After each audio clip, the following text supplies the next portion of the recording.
It's Helly and welcome back to my YouTube channel. In today's video, I am talking about 15 amazing books that have been made into 15 amazing movies. And if you are a movie buff and a book lover, you're probably gonna love these recommendations. All these books are available on Storytel. Today's video has been sponsored by Storytel, so a huge shout out to them. If you want to incorporate the habit of reading into your lives, make sure that you have a Storytel subscription. Storytel subscription costs like $2.99 per month, but with my trial, storytel.com/Helly, you can get 30 days free. So make sure you make use of the trial code as long as it lasts. The link will be in the description below. First book that I'll recommend is Perks of Being a Wallflower. This book, I read it as an audiobook, and basically I read this book because I wanted to read something light, fluffy, but this book did have some intense topics to discuss as well. This movie was extremely popular a couple of years back, and I remember all my friends watching it, and I couldn't really participate in those conversations because I hadn't yet.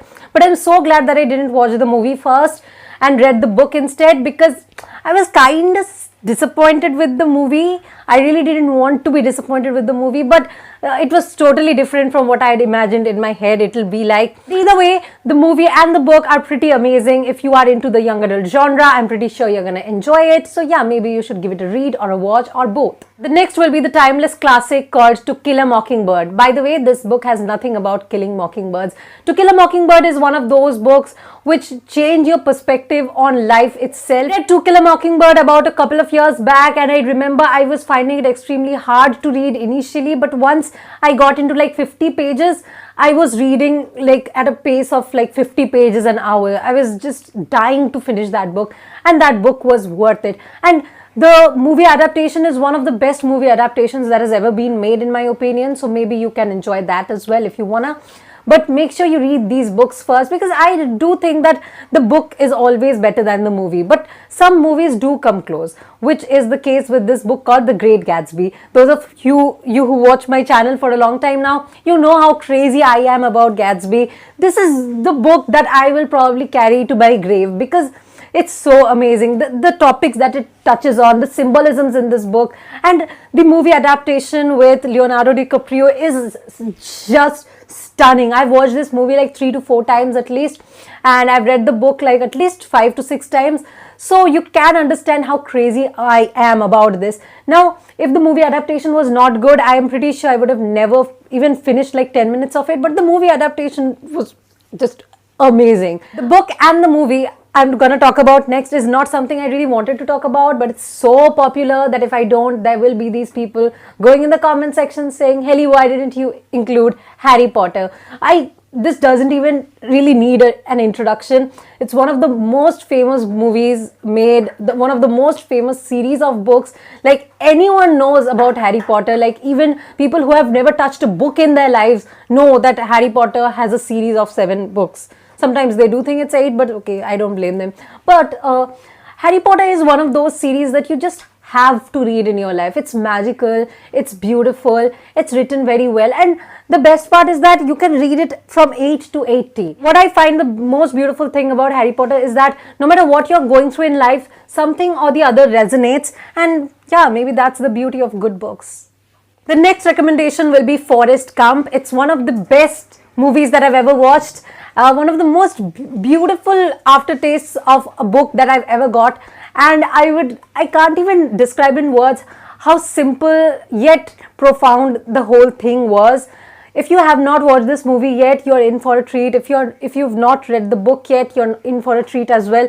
But make sure that you go in the order of the book first and then the movie. The next is To All the Boys I've Loved Before. Now, this is not really my preference. I did not like the book. I just found the protagonist extremely shitty, but it's my own personal choice. There are people who love this book, and after the Netflix adaptation was released, they were in love with that too, although there are significant differences, like major differences, but overall, there are people who have enjoyed it. If you are into it, maybe you can enjoy it too. People who are into the young adult genre specifically, or romance genre, might enjoy it more than others. For me, it didn't work out. I didn't even watch the movie, but I know that it exists. So yeah, I had to include it in this video. I'll follow this up with Bird Box, which is one of my favorite Netflix adaptations of all time. It's hands down my favorite Netflix adaptation, to be honest, because Netflix usually is extremely overhyped. I love I loved Bird Box so much, probably because there was this whole suspense built around it so well. This is one of those movies that I've watched first and then read the book as an audiobook. I probably wouldn't have bought the book otherwise though, because I didn't, the movie was so good that it kind of made me feel that maybe the book won't be. But the best part is the book is even darker than Bird Box, the movie itself. And yeah, that's pretty interesting, and I'm pretty sure you like the end of the book more than you've loved the movie if you have already watched the movie. Next up, I'll recommend any Agatha Christie book that has been made into a movie, because all her books have been made into brilliant movies. Unpopular opinion, I did not like Murder on the Orient Express so much, and it's probably the most famous of all her movies. But the thing is, I love this movie called Death on the Nile. It's pretty old, but there's something really beautiful about it. I did crack the murder mystery before it was actually revealed, so I'm pretty proud of myself at that. But let me know if you do this too. Whenever I watch mystery stuff, I try to decode the murderer before it is actually revealed in the movie or the book, and it's always pretty interesting. I don't get it right all the time, but sometimes I do, and that gives me a sense of accomplishment. Next book I'll recommend is Memoirs of a Geisha by Arthur Golden. It took me almost 3 years to read this book, because although the writing style was brilliant, something or the other would come up every time I picked this book up, and I wouldn't be able to finish it. Like, mostly it was like 50 to 100 pages every time. But finally I finished reading this book, and then I also saw the movie. The movie was also extremely well made. The little actress especially, she did a brilliant job. Okay, I've seen very few child actors act so well, and she was one of them. So maybe you love the movie as well. But the book, I love Arthur Golden's writing style very much. There's so many extremities of things that happen in their lives, but Arthur Golden puts it in very simple words, and you don't really understand how pathetic it can be unless you think a little bit. Next book is not a very popular one, but it's called Lady Macbeth of Tensk. I have no idea if I am pronouncing it right, but it's a book by, sort of a novella rather, by Nikolai Leskov.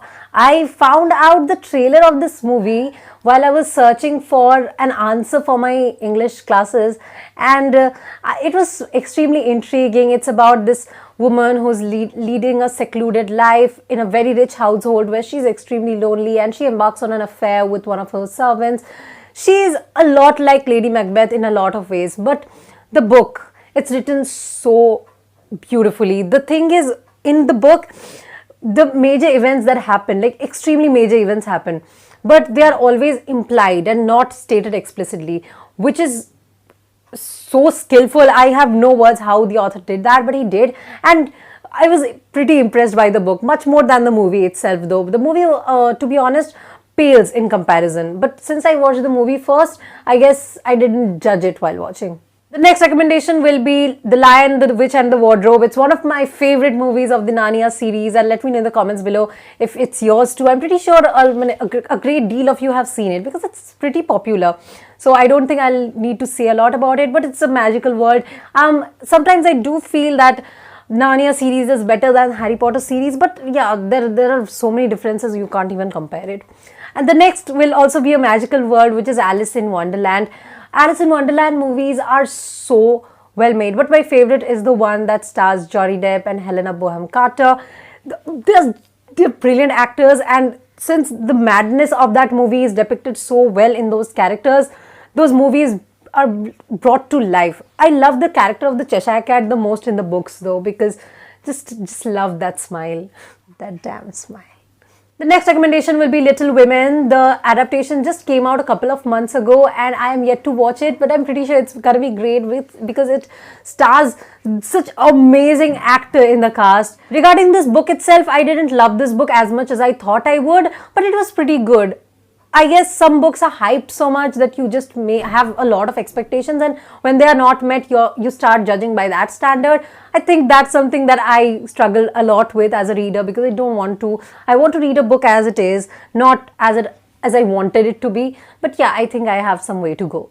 The next recommendation will be The Pursuit of Happyness. The whole idea of happiness being something that can only be pursued and not attained was so different from anything that I've ever heard of. I knew about this book and the movie for a long time, but for some reason I was delaying it. But finally, when I did read and watch the movie, I was pretty impressed. I did feel that the movie itself, I did have much higher expectations from the movie, I guess, once again for the overhyping, but in the movie itself, is pretty beautiful, and I'd highly recommend you guys to watch it if you wanna. The last recommendation will be Me Before You by Jojo Moyes. Now, regarding Me Before You, it's one of those books whose endings is gonna make you cry so much.